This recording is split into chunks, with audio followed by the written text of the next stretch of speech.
Hey everybody, welcome to the Book Nook. Today we're gonna do my May wrap-up. All the books I read for the month of May, I read 9. Did a lot better than last month. Last month I only did 5. So the first one that we read was called Out There by Kate Folk, and it was a collection of short stories, and I gotta be honest, they're weird short stories, and as you know, I love weird stuff, but this book was not good. The last story was the saving grace of it. The last story I thought was really good, but the rest of them, they really felt like they were rough drafts. They didn't evoke any emotion out of me, and like, I don't care how weird they are, I should feel something. Like, I didn't care about any of the characters, except for the last story.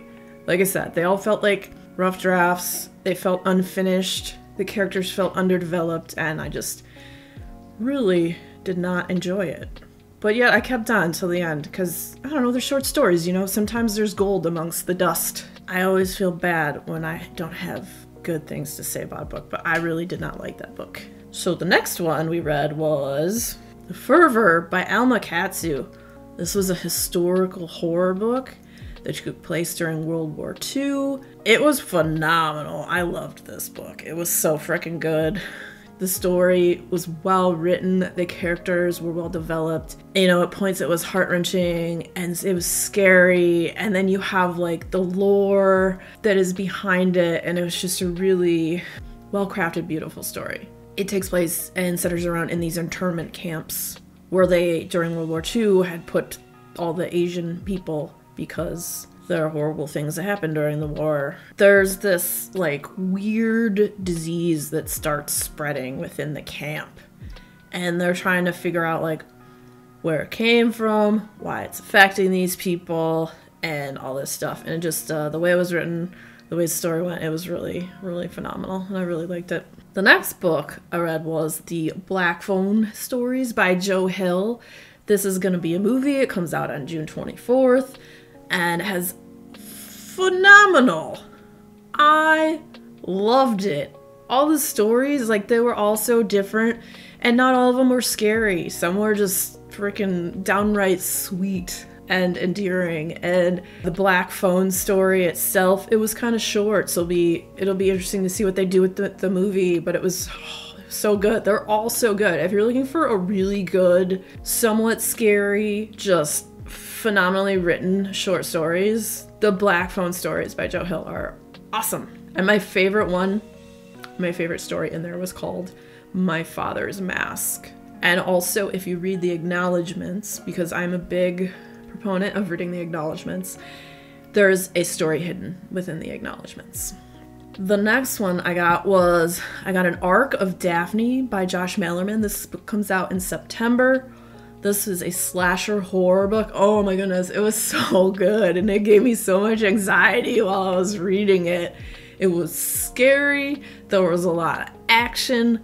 The protagonist, this scary woman Daphne, was just horrifying, and it was so good. And I feel like it's hard to find a slasher horror book that's really that great, because I don't know, a lot of it's been done to death, but the way it was written, and you all know, I am a huge Josh Malerman fan. The characters were fantastic.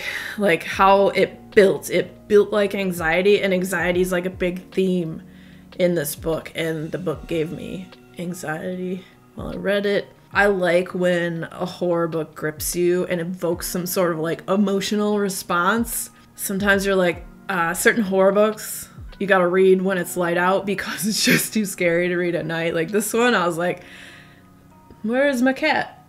Come sit by me while I read about this really scary lady, Daphne, who I'm not supposed to think about because she might come murder me. I'm excited for when it comes out. I had already pre-ordered it, so I will be also getting the regular copy as well. The next book I read Pachinko by Min-Jin Lee. And I read that, well, that was one of the books I read for Asian Readathon that was happening during the month of May. Phenomenal read. It follows the story of a Korean family from the 1900s up until the 80s, and just how this family, like their joys and triumphs, their losses and their heartbreak, and just such an eloquently woven story that was really, really enjoyable to read. And they made a, there's a series that is on Apple TV. There's 1 season so far. So I'd be curious, I don't have Apple TV, but I would be curious to see it because it was really great. The next book I read was also for Asian Readathon, Crying in HMart by Michelle Zauner. Michelle Zauner is an author, and she's also in the band called Japanese Breakfast. And I first discovered Japanese Breakfast when I played this game called Sable, which is an indie game with beautiful artwork, but Japanese Breakfast does all the music for it, and the music is just beautiful. Absolutely beautiful. And Crying in HMart follows, it's her memoir about losing her mother and the bond that they had through food, and the food descriptions are quite drool worthy, and just the heartbreak that she goes through losing her mother. The next book I read was Siren Queen by Nevo. This book was awesome. This book was recommended by Christine Craves Books. It is a look at the darker underbelly of a pre-code Hollywood where there's magic and intrigue and people give away pieces of themselves just to be stars. And it's also a sapphic romance as well. And just, man, like, it was so different and so weird, but it was done so well and it was awesome. I highly recommend Siren Queen. Then I read a book, A Certain Hunger by Chelsea G. Summers. This book is about cannibalism. Well, not focused around cannibalism, it was woven into the book. It was a really creepy freaking read, but the way it's written is lyrical and poetic, and just the words literally like sing off the page. And the descriptions of food is so deliciously decadent that you're just like, my mouth is watering. Even when she's like eating human parts, like the way she cooks it, you're like, is this make it worse or less bad? I don't know how I'm supposed to feel about this. It was awesome. It's a very kind of, you know, it's an uncomfortable subject, but, you know, this was like a thriller horror, and it's an awesome read if you want something that's really disturbing and freaking creepy. A Certain Hunger by Chelsea G. Summers. Yes. Just do it.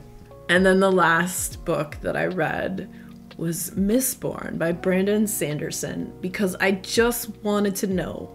I'd never read a Brandon Sanderson book before, and I wanted to know, like, is he really worth all the hype that people are freak out about? The story was really good. I laughed. I cried.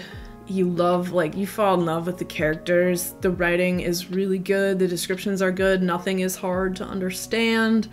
It's easy to figure out, like, you have the maps too of like where the different kingdoms are and stuff, and the different types of people and all that, and the hype is real. It's real. That book was so good, and I cannot wait to read the next one. And if you're interested in checking out some more of my wrap-ups, you can check out the video that comes up after this ends. It'll be in the end screen if you want to see more wrap-up stuff. Things that I read.